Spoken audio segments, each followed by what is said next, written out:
A gente vai continuar falando sobre esse tema. Vamos receber agora para uma entrevista o cientista político, professor de Relações Internacionais, pesquisador da Universidade de Harvard, Hussein Kalu, que fala direto dos Estados Unidos, de Boston, de Cambridge, na verdade. Hussein, bem-vindo ao Hora H. Olá, Thaís. Boa tarde. Obrigado pelo convite. Que bom, um prazer tê-lo aqui conosco. Hussein, hoje eu ouvi o Ian Bremmer, da Eurasia Group, fazendo esse questionamento que eu trouxe agora há pouco na abertura, se essa disputa sobre a Groenlândia vai ficar no caso do taco de Trump, always chickens out, ou seja, ele sempre recua, ou no caso do FAFO, que é a F-word, né? F-word around, ou seja, faça bobagens, num português aqui bastante educado, que é o nosso caso aqui do Hora H, e aguente as consequências e veja no que dá. Porque é difícil imaginar que a gente tenha que levar essa ameaça a sério, mas é preciso mesmo levar a sério? Olha, eu creio que o Trump já rompeu os limites daquilo que as relações entre a Europa e os Estados Unidos foram edificadas.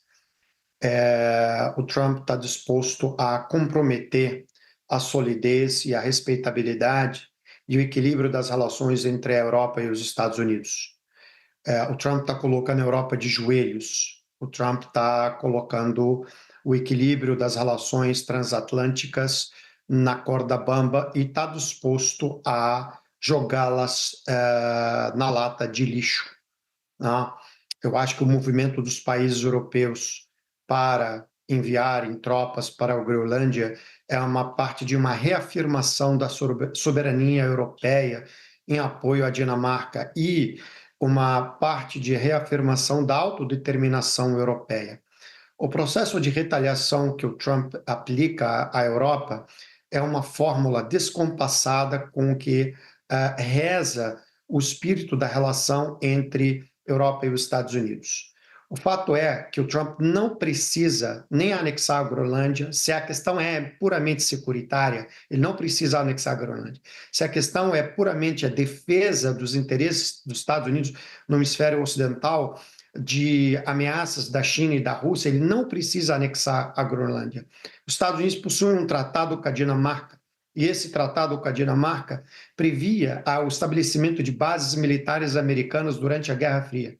Logo depois do colapso da União Soviética, os Estados Unidos decidiram unilateralmente retirarem, desmantelarem essas bases. Basta os Estados Unidos reativarem o tratado com a Dinamarca e reinstalarem essas bases. O fato é que a ambição do Trump vai além da questão securitária, e os europeus sabem muito bem disso, Claro. entendeu? Por isso que ele está apelando para além da linha do aceitável. A questão da anexação, ela fere a questão da soberania europeia, e a matéria não é questão puramente securitária. E quem está feliz, muito feliz com isso, são chineses e russos, sobretudo.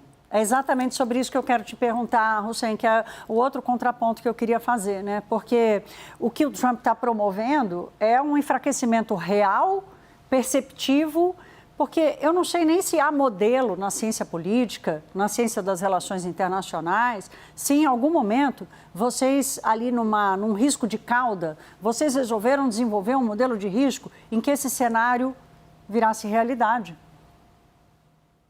Impossível, historicamente, é impossível a gente tentar traçar uma analogia em que dois aliados dessa natureza pudessem entrar numa rota de colisão por uma questão de autodeterminação, dentro de um arranjo muito logicamente previsível, especialmente dentro de tratados absolutamente bem construídos e concebidos para uma proteção mútua, não só por uma questão em que você tem uma aliança como a OTAN, mas porque você tem tratado bilateral entre Estados Unidos e a Dinamarca. Portanto, quer dizer, sob a perspectiva securitária, não há argumento defensável que o Trump possa utilizar ao ele alegar que a China e a Rússia podem explorar e ameaçar a segurança norte-americana. Isso é absolutamente indefensável. O objetivo do Trump é expansionismo territorial, tá? Expansionismo territorial focado em acesso a recursos naturais, escamoteados sob o argumento de segurança hemisférica, tá? Do hemisfério ocidental, ao custo de deixar a Europa de joelhos humilhada. Tá? Esse, basicamente, é o objetivo do Donald Trump. Tá? Hussein, Custe o que custar. diga, não, termine seu raciocínio, eu já te faço uma última pergunta, por favor. Custe o que custar. Então, ele não está preocupado como a Europa fica após isso, porque ele acredita que esse objetivo dele ele é muito maior do que a aliança entre Estados Unidos e Europa. Ele acha que os Estados Unidos são muito maiores do que o Ocidente em sua conformação total, em sua conformação estratégica, em sua conformação de valores. Ele acha que os Estados Unidos são todo o Ocidente. E ele não entendeu que os Estados Unidos sem a Europa não são todo o Ocidente. E esse é um grande problema de percepção, entende? Da perspectiva estratégica. E isso fatalmente vai enfraquecer os Estados Unidos, porque se os europeus entram e decidem fechar uma questão de retalhar os Estados Unidos em termos tarifários, isso sim vai gerar um processo de erosão dentro da Aliança Ocidental. E a Europa já não acredita nos Estados Unidos, especialmente a partir desse momento, como aliado de proteção militar dentro da conformação no hemisfério ocidental, dada a circunstância atual. Hussein, eu tenho uma última perguntinha aqui para você, depois você vai voltar para a gente falar de outros temas aqui internacionais. Quem pode parar Trump dentro dos Estados Unidos? A Suprema Corte, o Congresso Nacional, porque ele parece, como você começou dizendo, que ele já ultrapassou todos os limites. E não há quem o segure? Então, o problema central, isso não é o papel da Suprema Corte americana, porque o judiciário americano ele não age por iniciativa própria, né? Não tem essa função. O fundamental, quem deveria segurar o Trump é o Congresso dos Estados Unidos, são as comissões de relações exteriores da Câmara e do Senado, particularmente do Senado.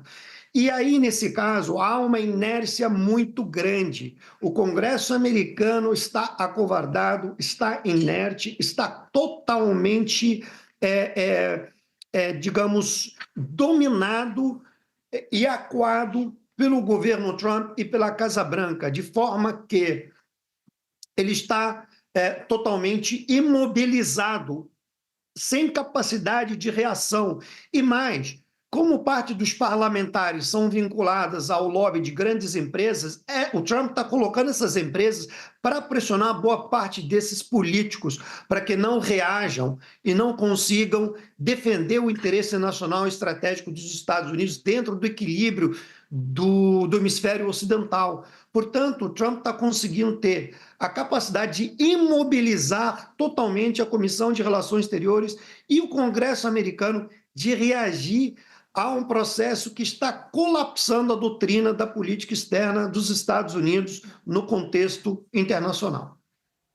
Sim, você descreve um quadro assustador. Desculpe usar esse termo, mas eu acho que não cabe outro, ainda com desdobramentos imprevisíveis e vamos precisar muito da colaboração de vocês que têm ali algum farol para nos mostrar algumas saídas.